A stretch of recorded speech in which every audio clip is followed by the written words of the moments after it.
Hello, I'm Pastor Larry Macon Jr., and I'm happy that you're here for TCT Public Report. Today we have a special guest with us here today. Her name is Sheila Smith. She's from Koinonia Education and Family Resource Center. Yes. How are you, Sheila? How are you doing today? I'm doing great. How about yourself? I'm doing great, doing great. Well, Sheila, want to find out about Koinonia. First of all, tell us what Koinonia means. Koinonia actually means fellowship. Fellowship. It's a Greek word for fellowship. Gotcha. And that was part of my vision with the mission of community wellness, was that fellowship. Gotcha. You mentioned community wellness. So tell us, what is this Koinonia Educational and Resource Center? Well, Koinonia Education and Resource Center is a collaboration of providers. Okay.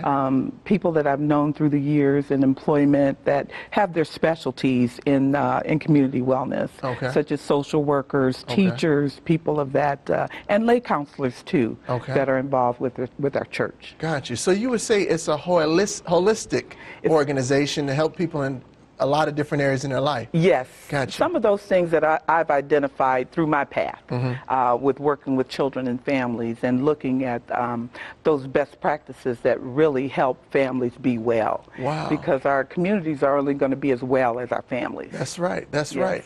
Now, you mentioned a connection to a church. Can you tell me a little more about that? Yes, I am a member of the House of the Lord. Okay. Bishop Joy Johnson is Gotcha. my pastor and leader for the last 28 years. Yes. Oh, that's great. Yes. That's great. And they've offered a lot. I've actually finished the lay counseling through the House of the Lord ministry. Good, good. Yes. Now tell me this, as far as your organization, how long have you guys been in existence? We've been in existence since 2013. Okay. We're fairly new. It's the Genesis operation. Okay. So we're developing that relationship in the community so we could be able to provide the services that we have there at Koinonia. What would you say is one of the major services that you offer, what I would call maybe the target, the main target service that you offer to families? Well, number one is the parenting piece. Okay. We have a piece that we call Jumpstart Parenting. Okay. It's a 3-hour course where we talk with parents about parenting styles. Okay. Because the parenting style really affects how our children react to different things. So we have to be aware of ourselves as parents first, and we have to understand that our children are imitators. They see what we do, and they do what we do. Right. So we have to be able to be free with ourselves, know about ourselves and that parenting issue, and how it affects our children. Wow. Because my employment has shown me, working with families and children, that certain styles really have negative effects on our children. Wow. So you kind of see an offset here. So yes. What do you do as far as for a living? For a living, I'm part-time right now with the Community Partnership of Summit County. It's a Drug and Alcohol Prevention Coalition, which is also part of Koinonia. We want to be able to offer prevention services to the community also. Got you, prevention. Yes. Okay. Yes. And wanted to ask you too, I noticed you had done some things in grief counseling. Can you tell us a little bit about that? Yes. In 2012, I actually went through the grief recovery process. It's a method out of California from a person that was in deep grief from the loss and couldn't find anyone to really help him with that grief process. So he started the Grief Recovery Institute. Okay. And we used the grief recovery method at the House of the Lord. I went through that method, and it was just liberating for me. So I became a specialist so I could offer that to the community also. Gotcha. Because one of the things with grief is we really don't, we're taught how to gain things, but we're not taught how to lose things. Wow. And this method really allows us the opportunity to look at a way of really comforting people in grief. And when we think about grief, we usually think about death. Right. But there's about 43 different losses that people experience in life. You're talking about death, divorce, relationship issues, childhood issues. There's a lot of different things that people grieve that, as I didn't know I was really grieving. Wow. Until I went through that process. So you actually can be reacting in a certain way to the grief and not even know that that's what you're going through. Yes. And the awesome thing that you mentioned was that grief is about dealing with loss. Yes. And you're right. In most areas in life, we don't know how to deal with loss. No. We know how to deal with gains. We know how to act if something happens good. But what do you do when something happens bad? Yes. What are some of those steps in grief recovery? In grief recovery, we first start with looking at the myths. Okay. You know, so many times, and you've probably heard as a pastor that people can say some pretty crazy things to people when they've lost someone in particular. It's like, don't cry. Now, how can you tell someone not to cry if they have a tremendous loss? Right. And when you tell people not to cry, they take that grief inward. Right. And those things, when you take that grief inward, then you start to do some things to cover that. You will see the use of alcohol, use of drugs, shopping, workaholic, all of those things that we use to mask the pain. And what grief recovery does is allow you to release that pain. So and be able to move forward. So does it say that you should cry? Yes. So it's saying that you cry should a lot. release. Cry often and as much as you can. Because I'm sure those tears will dry up one day. Yes, they're going to dry up one day. And during this process, one of the things that we don't do in our sessions is we have tissues available. But if someone starts to cry in that session, we don't offer them a tissue because the tissue says, stop crying. Wow. So we allow them to, if it's there, if you want it, then you can get it. Let it out. Let it out because it's going to come out some way. Wow. Yes. That's powerful. Now tell me some of the other steps. Some of the other steps would involve what we call a loss history graph. Okay. And that's really, it's really telling the story of your life. Okay. When you look at losses that you've had in your life, and there's lines that we put on that graph that would extend to say that was a deep loss. Gotcha. So we put all those things in there from birth, from our first memory, all the way up to the day that we're working in grief recovery. And then we take those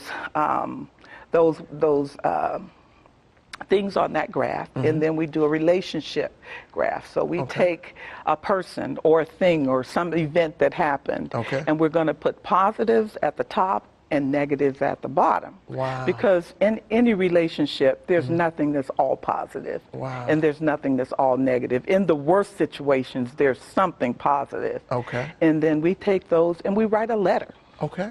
And in that letter, because grief is about undelivered communications. Undelivered communications. Yes, I like things that we needed to say that we didn't say. So we look at 3 categories. We look at forgives. Okay. We look at apologies. And then we say some significant statements, emotional statements in that letter. Gotcha. Now we read the letter in group, but there are some relationships where people are still living. Wow. And we say, you don't go to that person and read that letter. We do that in our group in privacy in a safe environment. So they can recover and they can, work through that recovery by just writing it out. It's almost like they need to communicate it, even if they don't communicate it to that person. Yes. They need to let it off of their chest. Someone. Yeah. Yes. Wow. And that's the power of this grief recovery method, is that you're saying goodbye to the pain. And in loss to death, you're not saying goodbye to the individual per se. You're saying goodbye to the pain, because the pain can be devastating. Wow.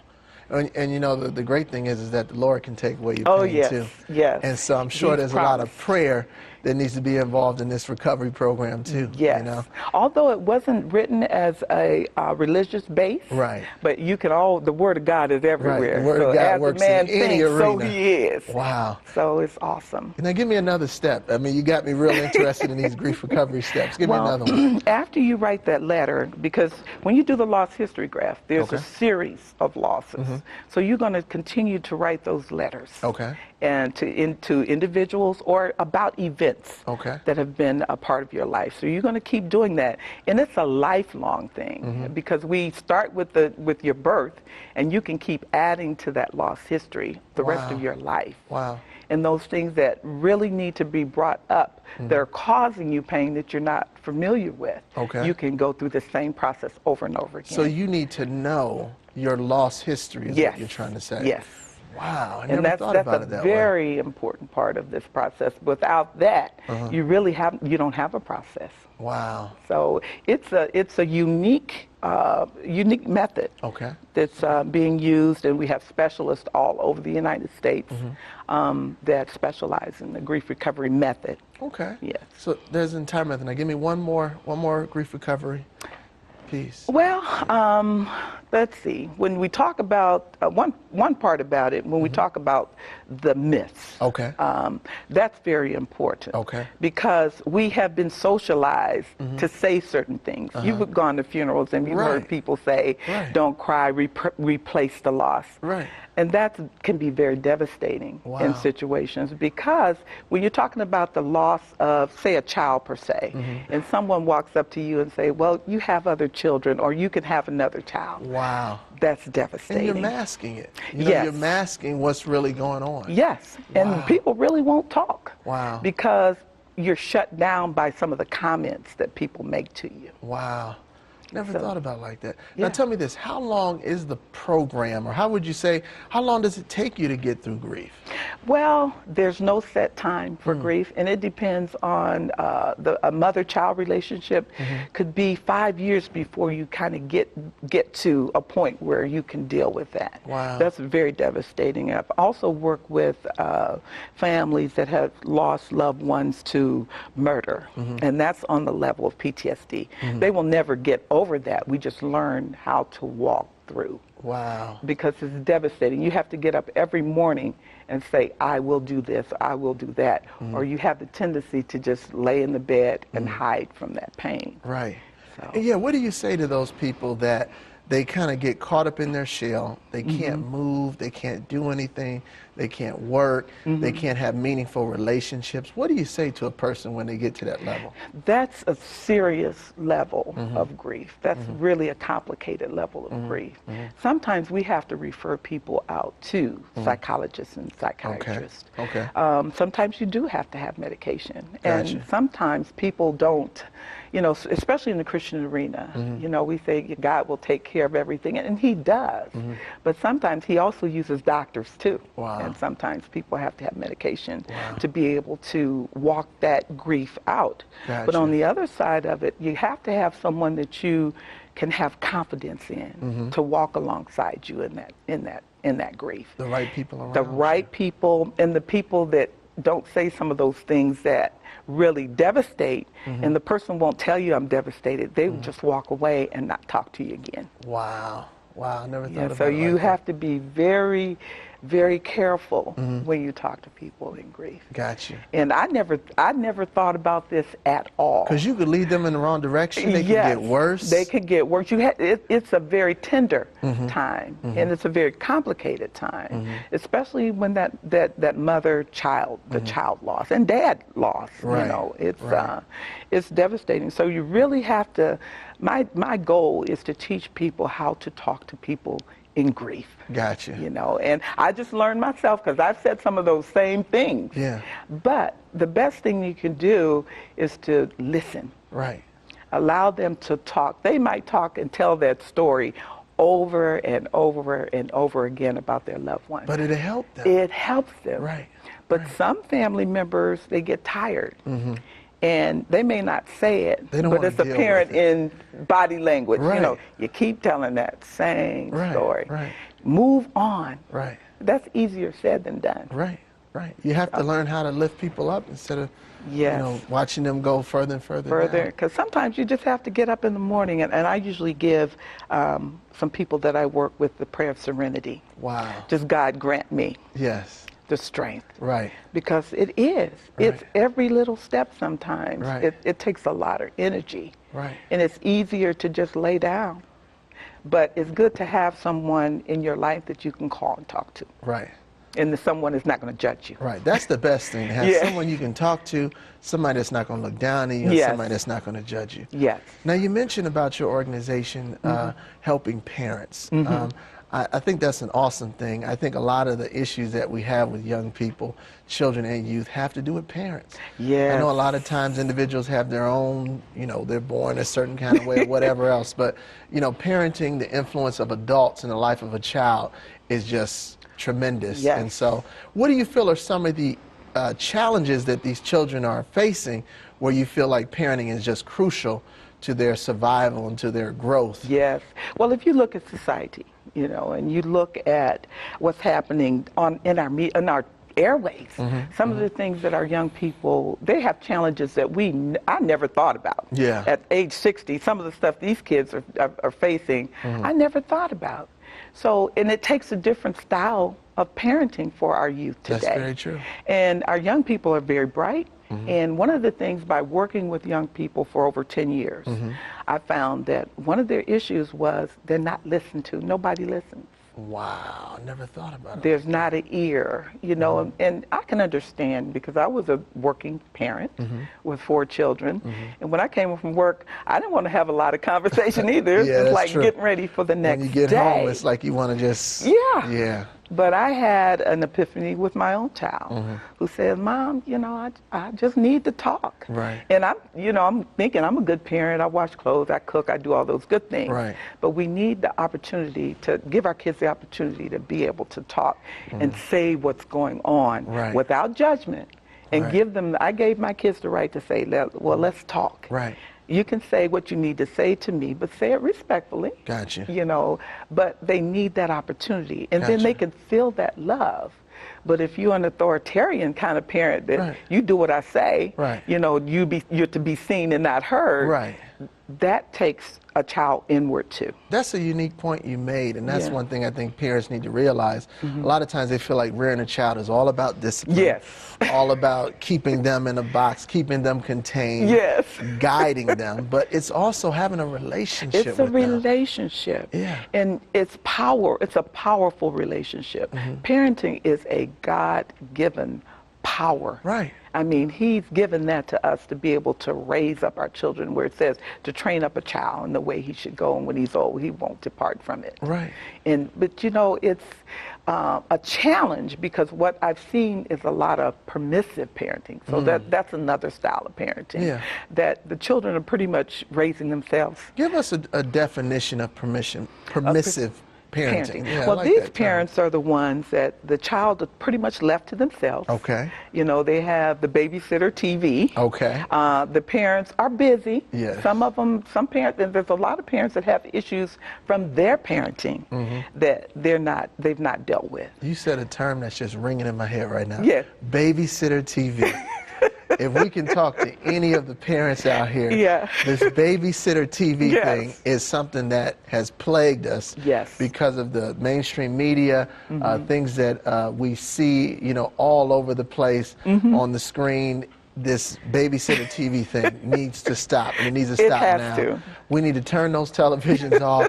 We need to interact with our children and make sure that we're teaching them versus the television teaching them. Because I'll tell you, a television can teach a child so much. So much that you don't want. You as a parent, so much that you don't want, and so much that you don't even know. Yes. And so, wow, that's powerful. Yes. That's powerful. So it has to be a balance, because with that third type of parent, authoritative, that's when you're allowing your child to listen. Gotcha. Authoritarian say, you're going to do this way, that way, and the other. That's that parent that's going to control everything. But authoritative is that they're allowed, you're listening to them, they're allowed to make decisions. You have the final word, but you're building up in them decision-making skills. Right.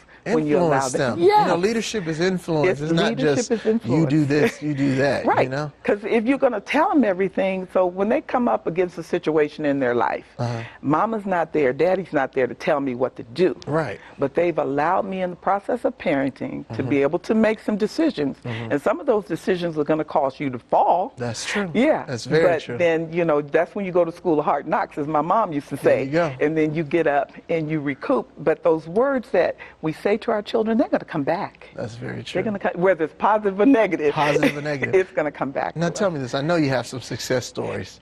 Give me a success story of some of your services thus far. Well, parenting, grief, doesn't matter. Well, in the grief, I actually started a group with parents who have lost loved ones to violence. So we've been meeting for about a year. Wow, I've had one lady that, you know, just the thought would just devastate. Now she's able to kind of walk on her own. Gotcha. She still has, you're going to have issues, because that was gone before time, that she would say, you know, or we would say, gone too soon. So that's a pain that she'll live with for her life. But now she's able to just walk with that support. We also have a buddy list. So when you feel like it's a rough day, it might be the anniversary of the death, it may be a birthday or some significant event, you have a buddy that you can call and talk things over. And that's been powerful also. Wow.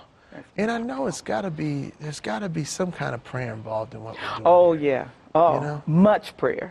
We always start our meetings with prayer, and we end our meetings with prayer, because that's the power that keeps me going, keeps them going. You know, and sometime in grief, we can be angry with God. And I tell our group, that's okay too. God is big enough for your anger. And if they can build their faith, you know, and believe that God can help them through. And, you know, I always tell people the Lord will never leave you nor forsake you. He'll never put more on you than you can bear. You know, that's the thing that they need to hang their hat on. Is that even though you're going through this, even though you feel this way, you can handle it. You can handle it. Because, you know, if you have God on your side. You got God on your side. You know, I don't know about, you know, how you'll be able to make it. But I tell you this, if you got God on your side, you can handle it. You can handle it. My husband just made that statement this morning. What do people do when they don't know God? That's what I'm saying. How do you deal with it? Where do you hang your hat? But then we talk about those addictions. When you don't have God, you're going to lean on something. I got you. You're going to lean on something. So you teach people to figure out what's the right thing to lean on while you're going through what you're going through. What are one of the most common things that people lean on, you would say? Well, unfortunately, sometimes it is something mind altering. Like they might have a drink. You know, I've had a person to say, well, I need this to sleep. I understand that, but a drink is a depressant also. So you're getting more. It's knocking you further down. And sometimes people overlean on relationships. And you can be codependent. A lot, but being able to find that balance. But it always has to have that support. There has to be another person in your life to help you walk through this valley, and it is a valley, and it's like riding a wave. Sometimes you're okay, and the next minute there could be a song, just another person that may look like another person, the person that you've lost, and you ride a wave. It's not smooth sailing all the time. But it does get better. It does get better. Well, that's good news for somebody new coming through your door, is that it will get better. But the biggest thing it seems like you teach is that you can't do this alone. And I think a lot of people think they can deal with it alone, with them in the bottle, with them in the pill. Food. You have foodaholics. That's true. You have people that work, you know, because one of the things when I was in grief, I went to work, you know, after my mom died. I just worked until I couldn't work anymore. That was my STIRB, short-term energy relieving behavior. That's what we call it. It probably felt good for a moment because your mind was away from it, but then you were probably tiring yourself out in many different ways. Exhausted. So that's why I encourage people to really say what you feel. Take off the mask. Don't hide. You know, the thing with God, if you're mad with God, we can work with that too. Because sometimes in grief, people don't want to hear scripture. You know, it's like, if God is so good, why is my loved one gone? And that's where kind of building the faith has to go, because they have to understand that God is not here to do things the way we think they need to be done. And a lot of times he does things we don't understand, but he has an ultimate plan. And sometimes we have to influence them in that direction. And they figure out, wow, you know, I don't know, Lord, why you did this, but I know that you're keeping me through it. I know I'm still alive and kicking. And I know I can get through this. And I guess it's good, as you say, to be around other people that are going through grief. Don't isolate. That's the main issue that people have. Because family may say, get tired of you telling the same story. Family is tired of you crying. So they go inside. Isolation, depression, and you're going deeper and deeper into your pain. So I encourage families, let your loved one talk about the loss. You know, even with divorce, let them talk about the divorce. Because some people get tired of hearing it. You know, but we have, that's a part of grief. It's emotional. It's an emotional. Wow. Do you feel like it also affects you physically? Oh, yes. Oh, yes, it does. Because with depression, depression just depletes the hormones in your brain to keep you up and going. And that's why some people have to have maybe a medication for that depletion. But depression is very dark. Wow. And you can't see light in that. So that's why when one of the people that I'm working with, I don't hear from them, I have to call because they may be in that point where the depression has taken over and they've isolated. So you watch people. Yeah. You have to make sure that they're keeping up with things. Wow. Yeah. Because everybody's telling them to get back to normal. Right. They're not feeling about getting back to normal. So if anybody's watching today, I would say this is not just for people who need it. Yes. This is for family members who know somebody. Yes. Who know somebody that's dealing with an issue, know somebody who's going with grief. Yes. Who know parents per se that aren't doing what they're supposed to do because they need somebody to watch over them, to bring them through the process. Yes. So how would one find you today? Well, I have an email. Okay. That should be on the screen. Okay. I'm at Coin, K-O-I-N, 2014.ss@gmail.com.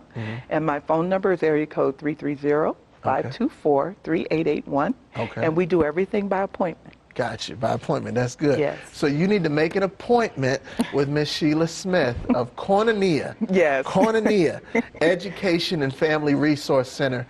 She's a resource to the community. I believe you're in the Akron area. Akron area. But I'm sure you'll serve somebody anywhere. Anywhere, so just anywhere. give her a call. Let's get in contact with her and let's help some people today. Yes. You know, the awesome thing about what you do is you make people better. You make people whole. You give them hope. Yes. You know, so I just think that's a great thing. So thank you. I want to thank you for being on the show here at TCT Report. This is awesome. This has been a blessing to be able to talk to you. You've taught me some new things myself.